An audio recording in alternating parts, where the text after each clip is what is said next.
Unfortunately, because we're not face to face, we're unable to offer you a cup of coffee between sessions, but just imagine that's happened and come in and join us now.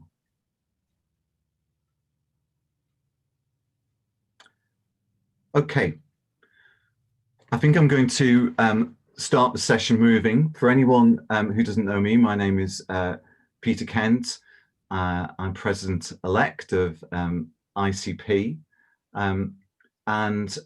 Just before I introduce Steve's session, just wanted to remind you that as Steve speaks to us, there is an opportunity to contribute to what will then be an opportunity for questions and answers and comments at the end of the session.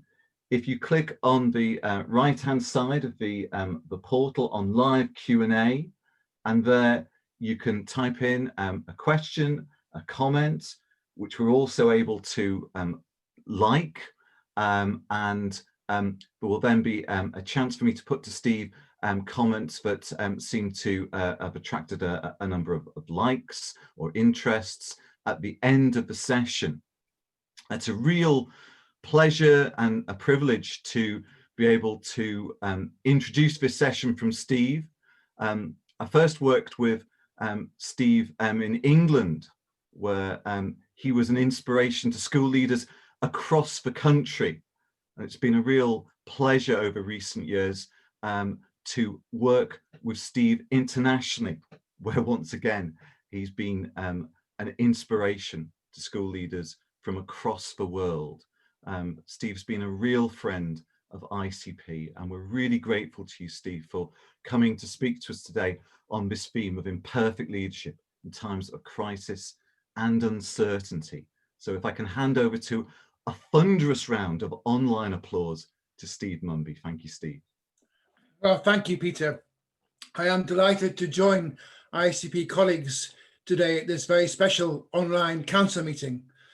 I've worked closely, as you say, with ICP over the past few years, and I'm a big fan of what it's trying to achieve. If ever we needed a global organization to connect school leaders, then it is now, I think. Now, I'm not a researcher and I'm not an academic, but I have led 3 large education organizations over 17 years. And before that, I was a school improver and a teacher. And as a leader, I've had to deal with many challenges in my career, including dealing with gangsters, the aftermath of the murder of children, terrorist attacks on staff, and wholesale redundancies. But the challenge that leaders in schools have had in recent months as a result of this pandemic is unprecedented and still continuing on a daily basis. I saw this comment on Twitter a couple of months ago. It said, "My leadership development program never prepared me for this." And of course, that person is absolutely right. No development program can possibly prepare leaders to help them to deal with the current issues and challenges that they face. We are in uncharted territory. School leaders are having to deal with issues that even the most experienced ones have never had to deal with before. There's no manual to fall back on. I think one of the most fundamental challenges for school leaders is that safeguarding, not placing children or indeed staff in harm's way, is at the very heart of what school leaders are about and care about. But the impact of COVID-19 virus means that leaders in education are being required to make decisions that might be putting children or staff in harm's way. And that is a very stressful situation to be in as a leader. Many leaders are feeling exhausted and stressed themselves. Some such systems, such as Brazil, are still in lockdown and have been since March. Others, like Iceland, have never closed their schools at all throughout the whole of the COVID-19 pandemic. And others have had lockdown and now back with open schools again, though many are worried about a second wave. For those in systems where the schools are back, it's been a roller coaster ride of planning to keep children safe and to decide which parts of the curriculum to focus on. Supporting children to adjust back at school and addressing individual learning needs because they've had different experiences in lockdown. Dealing with stressed and anxious parents, dealing with stressed and anxious staff, ensuring safety procedures are in place, and living with the daily uncertainty of whether you may have to send students home. But there are some general principles that do apply in times of uncertainty and in times of crisis. And that's what I want to talk about today. And in doing so, I'm going to draw on the content of a book I published last year. And the book was called Imperfect Leadership, a book for leaders who know they don't know it all. Now, why did I choose to call the book Imperfect Leadership? Seems a strange title. I called it Imperfect Leadership because it's the best term I could think of to describe my own leadership. And that's not something I'm ashamed of or embarrassed about. I'm actually proud to be an imperfect leader because I have this problem with the idea of perfect leadership. I think if we think we have to be perfect as leaders, we'll make ourselves physically or mentally ill. We'll do our heads in. If we think we have to be perfect as leaders, we won't distribute leadership. We won't empower our teams. We'll do it all ourselves. And if we think we have to be perfect as leaders, we won't encourage others to step up into leadership because they have to be perfect too. So I'm a big fan of this idea of imperfect leadership. And I think in a crisis, more than any other time, it's a dangerous thing to think that you know it all. So I want to apply some of the principles in the book to leadership in times of crisis. And I've got 6 principles that I want to refer to about leadership in times of crisis. And the first one is focus on leadership as service. Because servant leaders don't ask themselves, what kind of leader do I want to be? They ask themselves, what kind of leadership is wanted of me? They see it as their fundamental duty to do everything in their power to act in the interests of those they serve. In our case, children, young people, and their families. Because as imperfect leaders, we know that we're not the finished product. We know it's not all about our ego. It's not about me as a leader. It's about trying to do what is needed of me as a leader. Now, the thing about leadership is we develop our own leadership style based on our beliefs and values, our expertise and skills, our personality, and our context. Now, much of this is fixed, but some of it changes. So we need to change with it. Our personality won't change much. Our expertise and skills will change gradually. Our beliefs and values won't change that much, but our context does change. And changing because our context changes is a real challenge. Because there's lots of good things about being an experienced leader. You can draw on your previous experience and knowledge. You have better mental maps and models about what's worked in the past that you can apply to the present day. That's a good thing. That's how we acquire wisdom as leaders. But we can also get a bit stuck in our ways. We can become too narrow in our thinking, especially if we've been in the same school or the same organization for a long time. Like teachers, leaders can form habits and develop ways of behaving that have served them well in the past and have become instinctive. This can make it harder for leaders to change in the future. Now, I know I've got that wrong in the past. I've had some success, but then my external context has changed, but I haven't realized quickly enough that I needed to change with it. I don't know whether you've seen this graph, the sigmoid curve from Charles Handy from many years ago, which says most organizations improve rapidly and then reach a peak and then start to decline. If as the leader, you can spot that you're near the top of that curve and change things, you can get an inflection point and get further improvement. If you don't spot it until you're coming down the other side, you can still change things, but it's much more painful. And this has happened to me a number of times in my own leadership, where I've been leading in the way I had been leading successfully, but hadn't adapted my leadership to the new context. So my question to you is, how is our new context changing how we lead? What about our communication in our new context? What about our delegation in our new context? Not just changing the work, but changing the leadership, how we lead. What else might we need to change in our ways of working in order to make sure that our leadership meets the needs of our new context?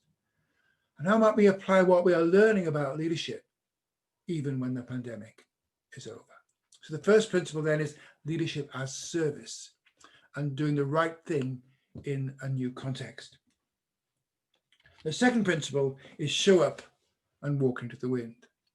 Now, in a time of real crisis, when it's really, really urgent, it's essential to turn up. But there are loads and loads of examples I could have given you of leaders who failed to turn up in a crisis. I'm just going to give you two of them, but I was spoiled for choice, frankly. The first one is President George Bush and Hurricane Katrina in 2005. The southeastern coast of the USA was devastated. More than 1,000 people lost their lives. Large parts of New Orleans had to be rebuilt. But George Bush, the president of the USA at the time, flew from his home in Texas. He flew over the site of the devastation. You can look down and see it. He didn't stop. He carried on and flew to Washington and the White House, where he stayed. There was an outcry, and his reputation as a leader never fully recovered because he failed to show up at the Hurricane Katrina disaster site. The second example I'm going to use is in Wales and the Aberfan disaster of 1966, when a slag heap engulfed a school and killed 109 children and 5 teachers. It's an awful tragedy. The Queen felt that she would be in the way if she turned up, that she would be a distraction, that others were more equipped than her to deal with the situation. It took 8 days before she visited. Many years later, she said in 2002, that not going straight away to Aberfan after the disaster was one of the biggest regrets of her reign. So, colleagues, when a crisis hits, I'm not talking about 6 months of a crisis, but when the real crisis hits, you show up. On these occasions, we don't delegate unless we're actually too ill to be there in person, or it's physically impossible for us to be there. We don't rush to our offices to respond to urgent requests from the ministry or the Department for Education. We don't spend the day hiding away doing strategic planning, confident that our team has it all under control. Our team probably will have it all under control, but that is not the issue. In these situations, the community and those we lead need us to be there. The boss, the person ultimately in charge, to empathize, to connect, to show how important it is. Now, I've not had to deal with those kind of crises, but I'll give you one example from my own experience as a leader. Many years ago, I was a director of education in England at a place called Knowsley in Merseyside. I was responsible for 80 schools. And I got a phone call from one of the high school's principals. He said, I'm ringing you because I'm frightened for my life. So I said, what's up? He said, well, we've just temporarily excluded a student in the school for poor behavior. And I brought the parent in to explain why we were doing it. And the father came in, and I was explaining to the father why we were excluding his child temporarily. And the father said, you can't exclude him. So I started to explain what the rules were and why we're doing it. He said, you misunderstand me. I won't let you exclude him. And if you do, I'll do you harm. Ask the police about me. So after the father had gone, the school principal rang up the police and asked them about this person. And the police said, oh yes, he's a gangster and a killer. We can't protect you. So that's when the principal rang me. Now, there's lots of things I could have done in that situation. I could have phoned the police myself. I could have sent a school improvement advisor into the school. But what I did do was say, I'll be there in 20 minutes. I got straight in my car, drove straight to the school. I went straight to his office and I said, from now on, I'm doing this with you, shoulder to shoulder. You're not on your own. And we sorted it. We did the exclusion hearing outside the school. We got protection for the school principal and his family. I didn't think much more about it, actually, but many years later, I was at a concert in Manchester and I just accidentally bumped into this school principal. And he saw me, came over to me and he said, I will never, ever forget that when I was frightened for my life, you showed up. So colleagues, we show up in times of crisis, but we don't just show up, we walk into the wind. Leadership can sometimes be extraordinarily hard. And for many school leaders, this is one of those times. We may be struggling inside, and I'll talk later about the importance of getting help. But at times like this, we know we have to not only show up, but walk into the wind. Walking into the wind is when you know it's going to be really, really tough. Your stomach is churning. You want to run away. You'd rather stay under the duvet that morning. But you get up and you go into work and you face it head on. You walk into the wind. You think some parents may be irate and stressed, that the unions may be giving you a hard time, that staff might be worried, that you're worried about whether your strategy is going to work. But at times like this, when there's nobody else, the job of leaders is to be there and to walk into the wind. But because we're imperfect leaders, sometimes we'll mess up. Sometimes we'll make mistakes. Sometimes we'll fall over. That's why I like this proverb, which says, good leaders embrace the old Japanese proverb, fall down 7 times, get up 8. It's just that imperfect leaders may well need support to help them to get back up again. Fortunately, imperfect leaders are good at asking for help. And I'm going to come on to asking for help in a minute. So we will fail. We will fall down. But we'll get up again. We'll write some friends or family or colleagues to help us to get back up again. So question 2, what have been the most challenging aspects so far for our leadership during the pandemic? Have there been any key moments when, on reflection, we have needed to be more personally involved? But are there any issues that as leaders we've been avoiding, that we need to walk into the wind? Principle 3, ask for help internally and externally and be an invitational leader. See, imperfect leaders know they can't do it alone. They need help from others, so they ask for help. And there are several reasons why this is very important. The first reason it's so important to ask for help is it leads to better and cleverer strategies. I'm going to show you some photos of the office where I used to work in Knowsley in Merseyside in England. There it is. That's the building I used to work in. I spent 5 years as director of education there. It was very challenging, but I loved it. And that was the view I had from the window of my office, McDonald's in a car park. And I went straight from there to being chief executive of the National College for School Leadership in England. And that was my office. And I don't know whether you ever heard about the National College in England, but it had a lake and a moat. It had swans and it had the occasional heron.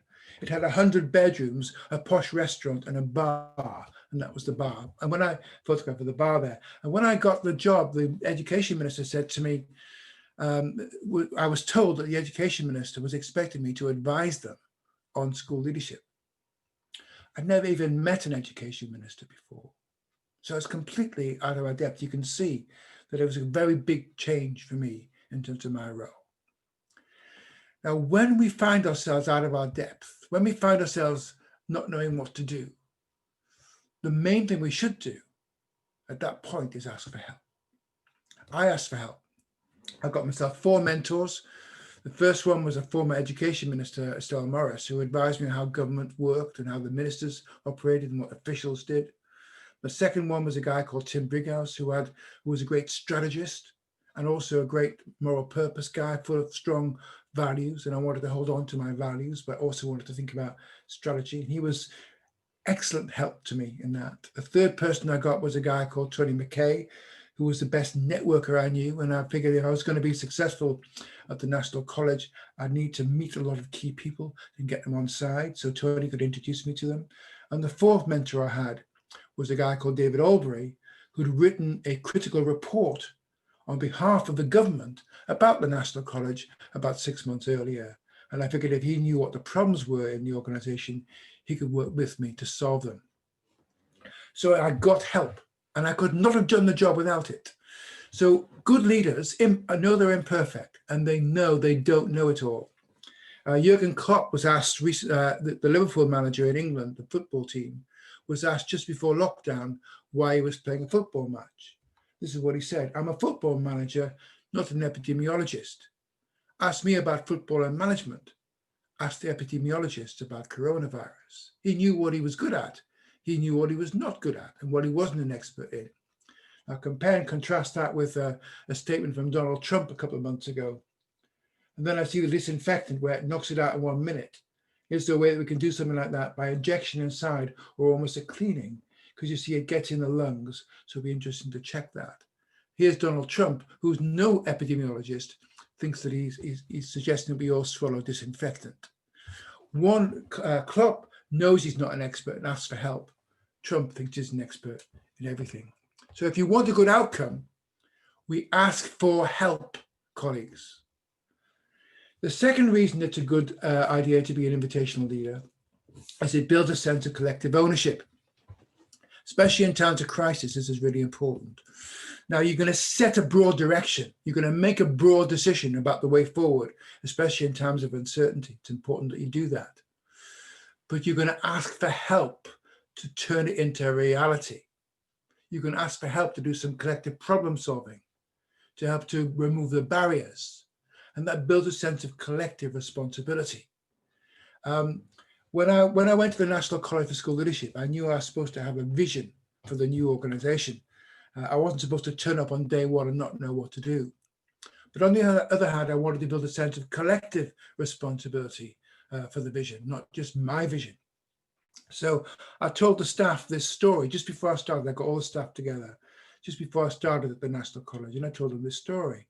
I said, my wife and I had heard that the view of the Greek island Santorini was a beautiful view, that the sea would be blue, the buildings would be white, that the extinct volcano would rise up out of the sea and the sky would be blue. So we decided to go and see it for ourselves. It was supposed to be a wonderful view.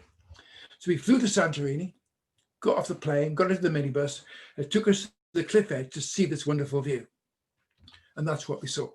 We couldn't see a thing. The mist had come down.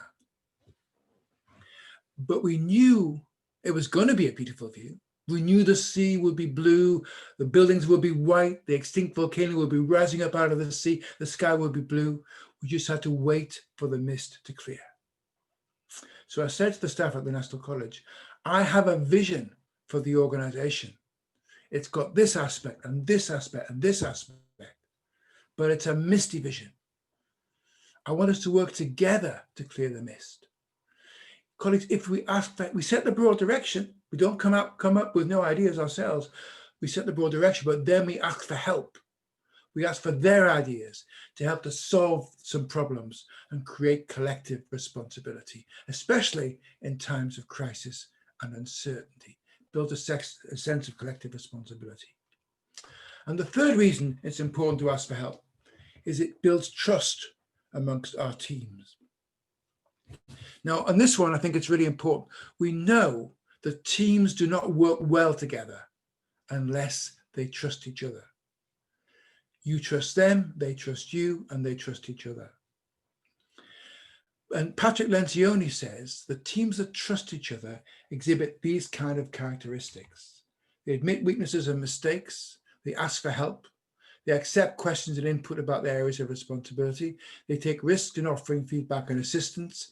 They appreciate and tap into one another's skills and experience, and they offer and accept apologies without hesitation.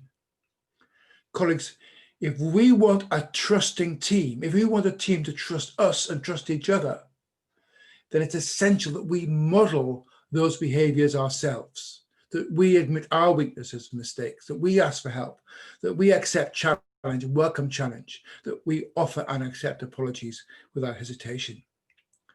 So if we want to develop trust amongst our team, we need to be invitational leaders. So the third question is, at times of crisis and uncertainty, asking for help is crucial.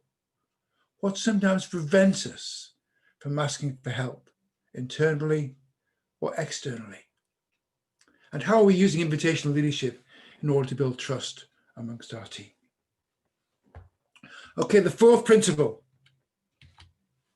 be decisive, but be quick to review and, if necessary, amend. Colleagues, in a crisis, people want strong leadership.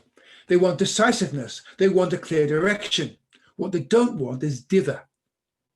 Sometimes, actually, what's important is just to make a decision.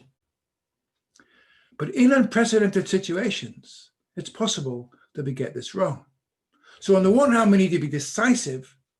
On the other hand, we need to be open about the fact that we may have got it wrong. It's a best guess rather than certainty.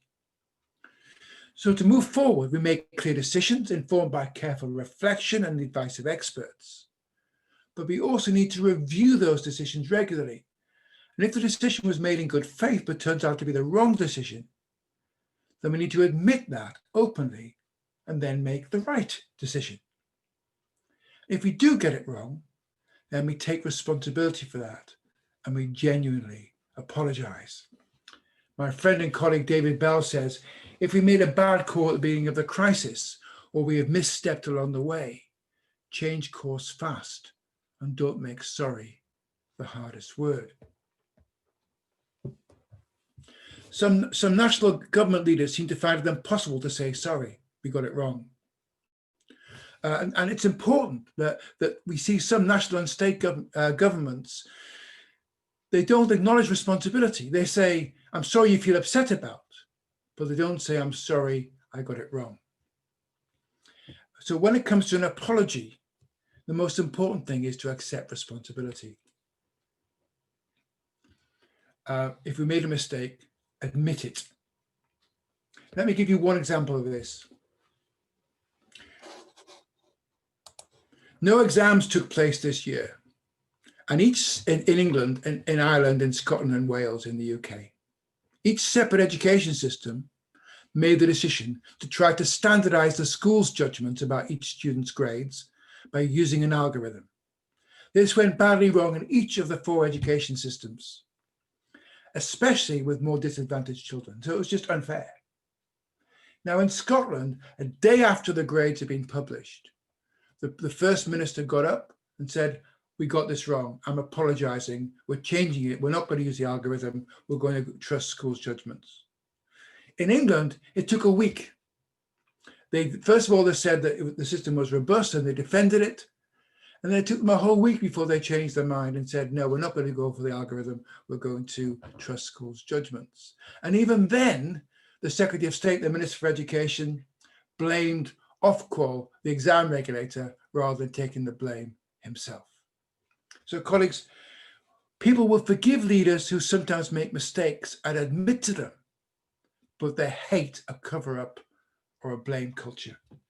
So what key leadership decisions have been taken during the pandemic? And have we needed to amend or adjust any? And how good are we at accepting responsibility when things go wrong and changing tack accordingly? So I've got 2 more principles to talk about. Principle 5, a really important one.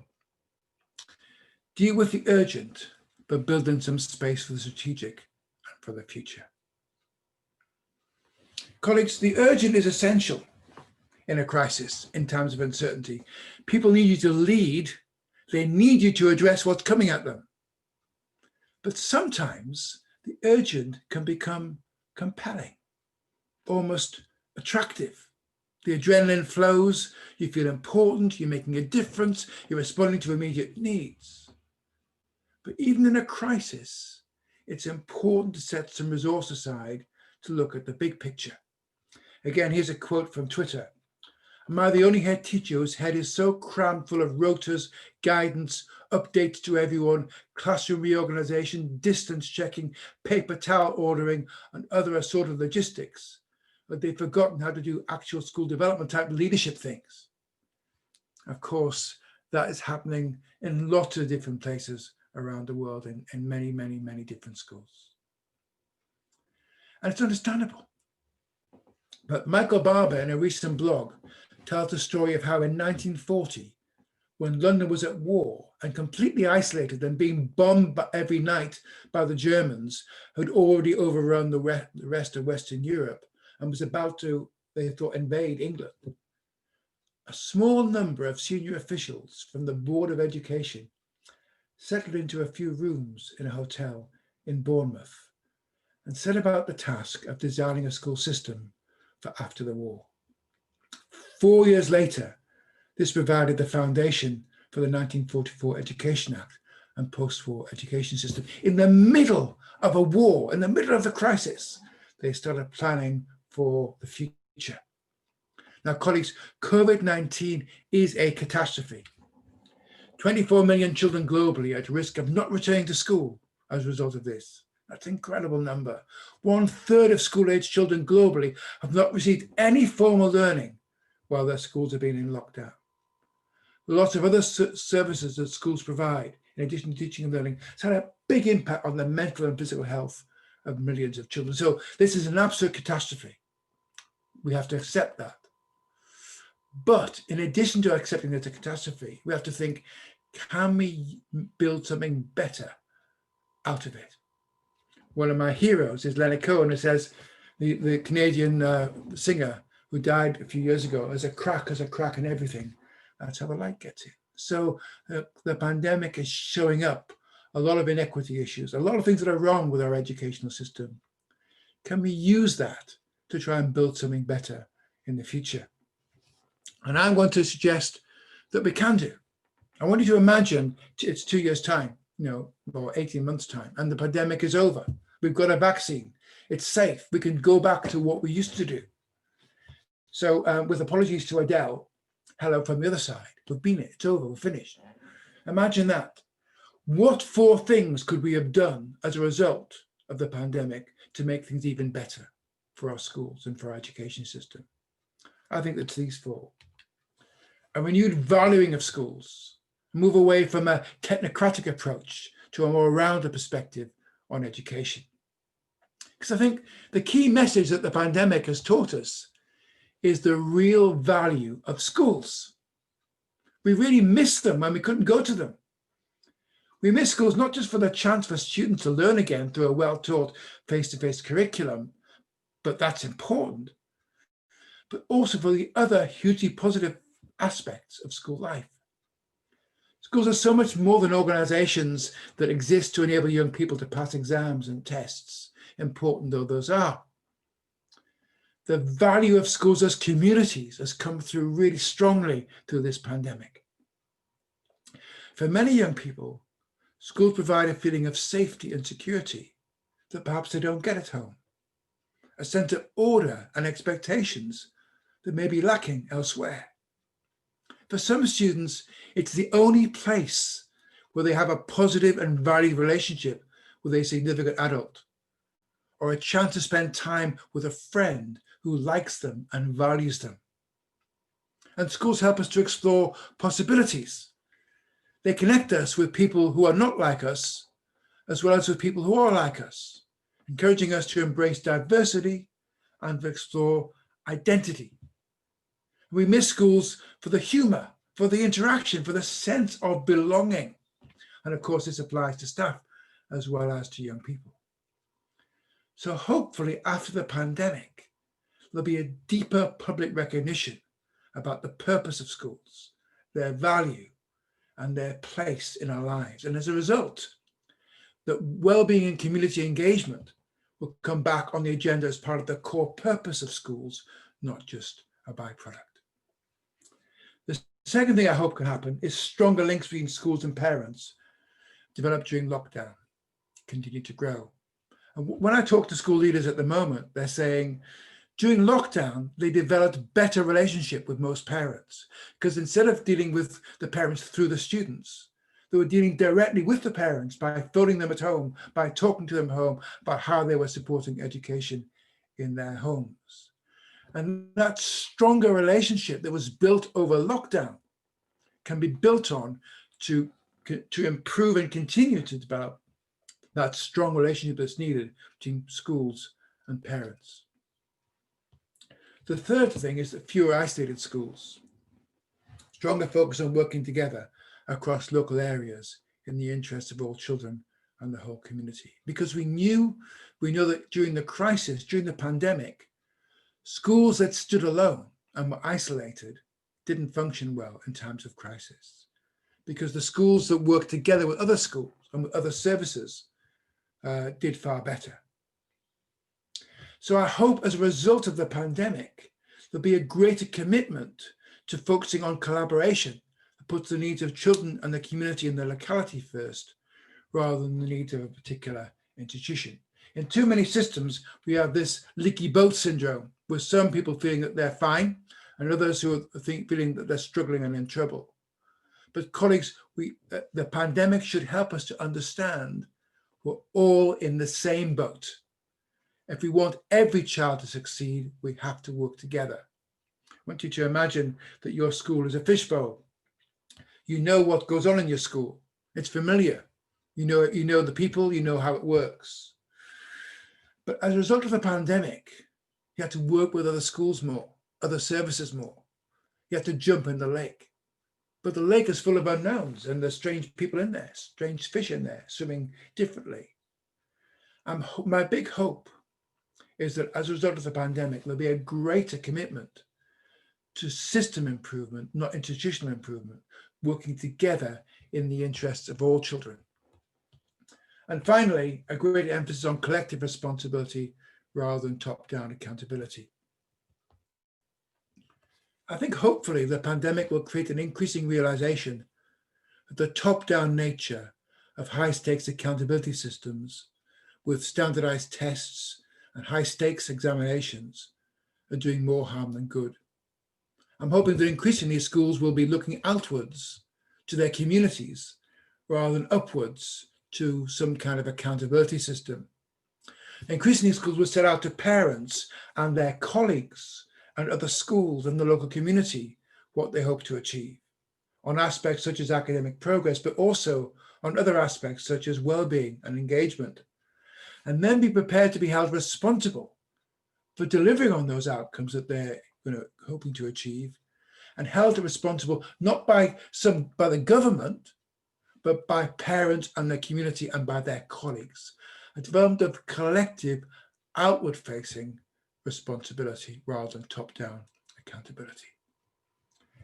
So post-COVID-19, there could be a tsunami of inequity with economic recession leading to widening gaps. That may well happen. More top-down centralism and narrow accountability measures, that may happen.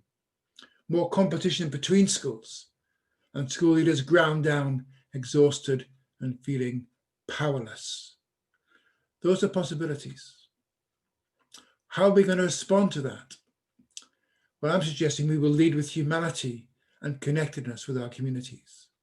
We'll celebrate and recognize the richness that schools provide and the amazing roles that schools play in society. We'll work more collaboratively because we believe that every child matters, not just the ones who happen to go to our school. We'll practice invitational leadership, asking for help and offering help. We'll develop more outward-focused collective responsibility rather than top-down accountability. There's some choices there for us in terms of how we lead. So my fifth question is, what are our hopes and ambitions for our school so that our school doesn't just snap back into the old normal, as Simon Breakspear would say? What could the new, better normal look like for our school and for our community? Well, my final principle, principle 6, is lead with empathy and authenticity and do the right thing. I think the leader who's been admired possibly most at the moment in terms of how they've dealt with the pandemic at national level is Jacinda Ardern, the Prime Minister of New Zealand. Because leadership is a task with humanity at its heart.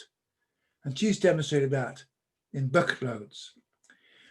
When Ardern speaks to them, people feel she's not preaching at them, she's standing with them. Here's 2 quotes from her. We consider both the Easter Bunny and the Tooth Fairy to be essential workers. She connected with the children at Easter time and spoke directly to them about their concerns that the Tooth Fairy and Easter Bunny wouldn't show up in the pandemic.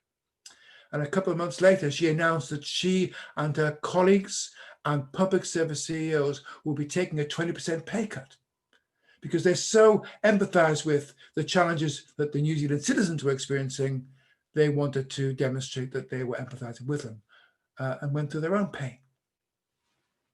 Colleagues, one of the fundamentals of good leadership is to embrace the concept of fairness in the organization. People have a deep-seated view. If you're asking them to do something, to take a risk, to go the extra mile, then you should do it too. In the end, if we want people to follow us, if we want to have impact as leaders, then we need to lead with integrity. We need to choose the right thing over the wrong thing. We need to demonstrate fairness. Now, one of the great writers on school leadership, one of my favorite writers on school leadership is Vivian Robinson. And she said in a recent article, if we're going to be effective as school leaders, we need to do 4 things. Use our knowledge and expertise, that's crucial, of course. Solve complex problems, not just the immediate ones, but the complex ones. Build relational trust. And I've already spoken about that, but it's so important. But fourthly, she said, demonstrate virtues. And she says virtues are different from values. Values are things you believe. Virtues are things you practice. Not just a theory about values, you demonstrate the values in how you work and how you live. It's an implementation of the values, doing the right thing in the right way. And frankly, colleagues, I've been moved to tears by story after story of what school leaders and teachers have been doing during lockdown to support disadvantaged children and their families.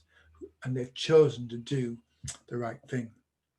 In a famous speech in 2013, the Chief of the Australian Army, Lieutenant General David Morrison, who would observe some very bad practice amongst some of the members of the armed forces, he made this statement, and he said, the standards we walk past are the standards we accept.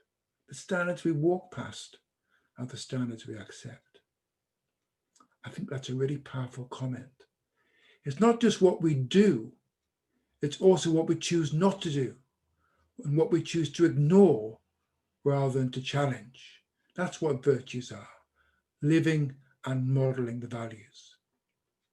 Leadership in times of crisis and uncertainty is tough, but our behavior matters. And if we want people to trust us, then we need to be authentic, demonstrate empathy, and choose to do the right things. So my final question is this: what examples of impressive empathy have we seen during the pandemic? Do I need to review my approach to fairness and how I'm modeling that? Are there some things that I'm ignoring and walking past that I really think I should challenge? So colleagues, in times of crisis and uncertainty, it's important to remain optimistic. I used to do a lot of work in Africa in my last job. It was a privilege to do it. And I came across this school in Nairobi, and it's the best name of a school I've ever come across. It's called Soon Big Brain Academy, a school of excellence. Now that's optimism. Come to my school and you'll have a big brain soon. So it's important we have that optimism in terms of our leadership. Now it's possible, colleagues, to have some success and to regard yourself as a perfect leader. It is possible. Donald Trump, for example, thinks he's a perfect leader. Nobody's ever been more successful than me. And he might win the re-election in the presidency of the USA. It's possible. But I believe if we want to have a long-term sustainable leadership, we need to be imperfect leaders. And in times of a crisis, in times of uncertainty, these are the things we need to do. We need to focus on leadership as service. It's not all about us. We need to show up and walk into the wind, even if we may need some help to get back up again. We ask for help internally and externally, building trust and collective responsibility. We're decisive, but we review and admit mistakes. We understand that sorry isn't the hardest word.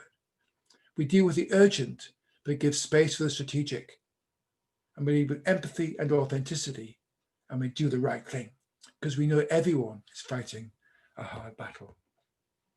None of us were taught about leadership, about a pandemic, leadership in a pandemic on a leadership development program. It isn't on any program. But what we can do as imperfect leaders is to show up with optimism and resilience, to reach out and ask for help, and most of all, to stay true and do the right thing. Let me finish with this quote from a school leader in England in the middle of the lockdown. This is what he said: "We are solid. We will look after our colleagues, our kids, and our communities. We feel privileged to be able to serve." Thank you. Steve, on behalf of all of us, thank you so much for that powerful and I found very moving keynote, and as someone who is going back into school later on today, so many of the thoughts that you've shared with us are ones that I'm going to take with me into my day job as a school leader. You won't be surprised to hear, but all that you've said has provoked quite a lot of thought and reflection in the Q&A, and there's still an opportunity for those in the session, if they want to contribute and make further questions or comments. In the fairly short time we've got left available to us, if it was okay, Steve, I just wanted to put to you a few of those comments and questions that have been raised, and get your thoughts about them. One that several colleagues seem to have echoed comes from Michael in terms of this is fine focusing on school leaders, but how do you change the will of those who control policy? Is it something that's, if you like, beyond us at the ground level? Great question. Of course, one of the things that I'm passionate about is the importance of those who are making policy to be imperfect leaders, and to ask for help and be invitational. Because if you want to, let me just give you, if you want to develop a policy that works, that has an impact on classrooms, on children and teachers, then you need to win the hearts and minds of those who are going to implement the policy, at least a critical mass of those people. And therefore, invitational leadership is really important, and therefore involving school principals in having to shape the policy is crucial, rather than just formal consultation. Actually saying to school leaders, this is broadly what I want to achieve as a politician, as a minister, as an official. Work with me to shape it, just like a school leader would do in a school. However, in some systems that doesn't happen. It's just top down. You're just on the receiving end of policy. It's not invitational. And therefore you might feel like a victim. And I would say this, you can only control what you can control, but you still have power. Your power is more limited within the context that you can lead, but don't abrogate your responsibility. As a leader within your school or within your local area, you can still make a difference. You can say, well, we have to take into account what's happening nationally and what's happening at our state level or local level, but we're going to choose to do the right things for our children and for our community. And I would say, carve out the things you can control. Think about the things you can make a difference with, and focus on those things, whilst at the same time, of course, through ICP and other organizations, lobbying government to involve school principals in policy development. Thank you, Steve. And yeah, that's a great point, but actually ICP gives that forum for all of us as leaders to come together and to make our collective voice have an impact beyond our national boundaries. I think several of us also picked up on your comment, Steve, about the need to be willing to ask for help and to model the behaviours we want to see in others. And I just wonder if you could say perhaps a little bit more, what is it, do you think, that can often stop us as leaders being willing to ask for help, being honest? It's not one of my greatest qualities. So how would you say we can go further with this? Okay, I think when we become the person in charge, we want to show we're credible. We want to show to our staff that we know what we're doing, and that they should trust us as leaders. And if we're seen as weak and not knowing what to do all the time, that won't play well with our staff. Because I think Goffey and Jones in their book, Why Should Anyone Want to Be Led by You, say there's two reasons why people want to follow you. The first reason is because you're authentic, genuine, honest, you're not playing games.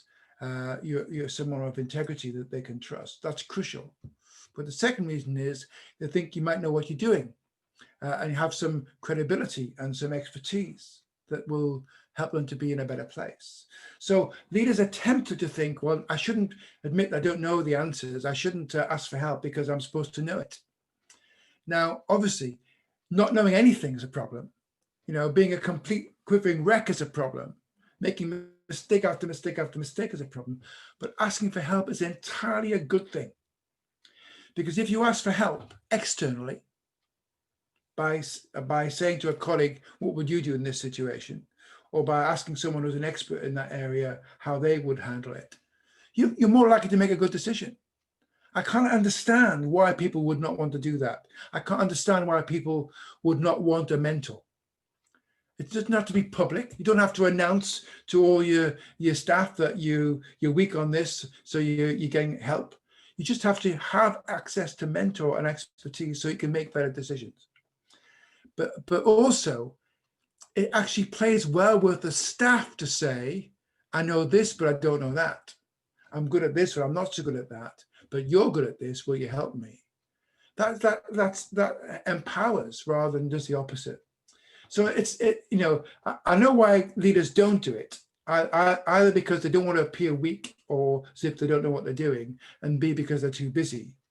But for all kinds of reasons, asking for help is a really good ploy. It gives you better outcomes. It gives you a better sense of collective responsibility, and it builds trust. So I would say, stop thinking that you're supposed to know it all, accept that you're an imperfect leader, and start asking for help. That's fantastic advice. That's another one to take back into school with me this afternoon. And I think actually that links into a comment that Matthew has made about the need to pass on some of these principles to new leaders who are just sort of starting out, and teaching them that it's okay sometimes to show vulnerability. Do you think we do enough to pass on some of these principles that you've talked about to new and emerging leaders? Are we sometimes guilty of projecting to them the wrong image of leadership? Yeah, well, I think it's very variable.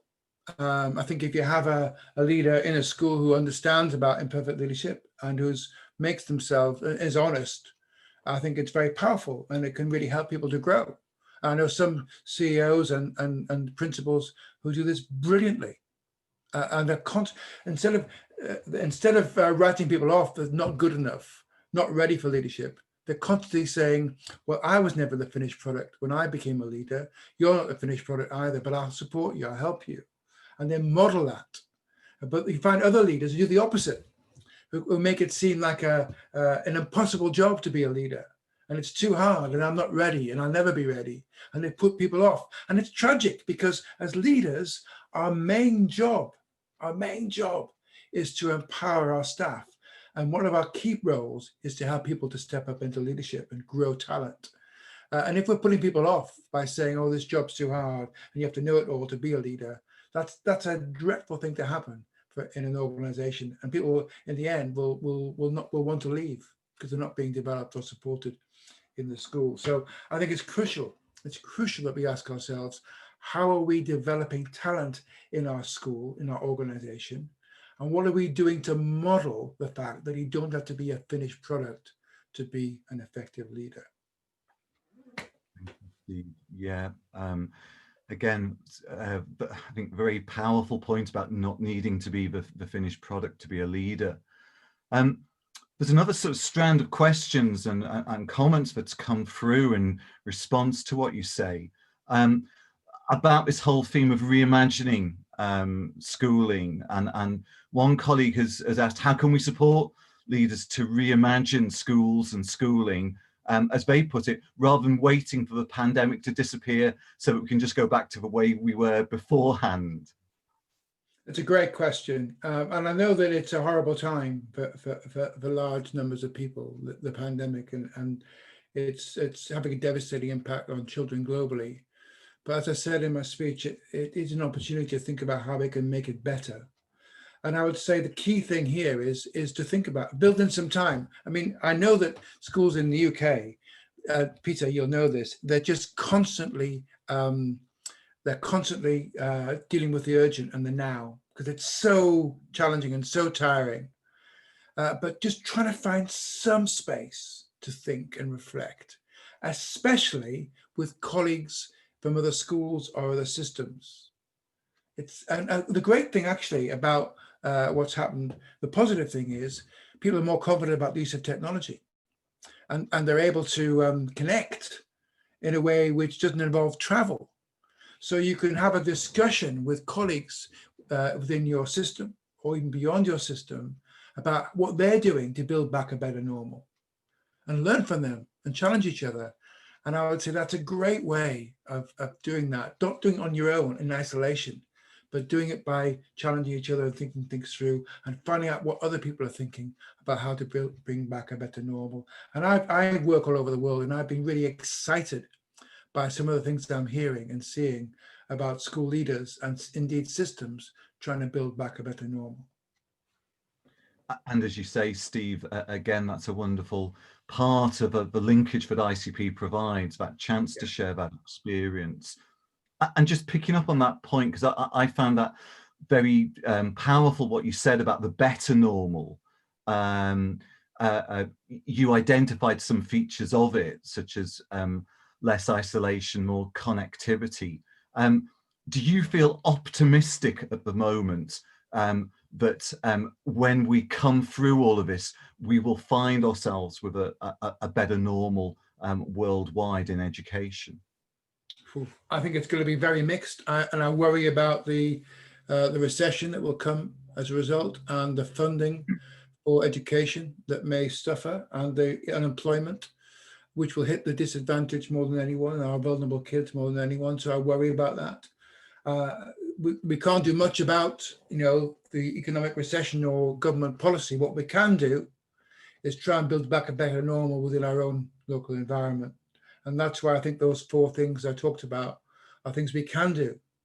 We can work collaboratively with others to build back a better normal in our own environment. One of the things I didn't mention, but I think is true also, is technology. I think that we can use technology in a better way in the future, not to replace teaching and learning in schools, but to augment it. And have a better approach to blended learning as a result of the pandemic experience. So that's a positive as well. So I think it's up to us. It's in our hands, is my answer.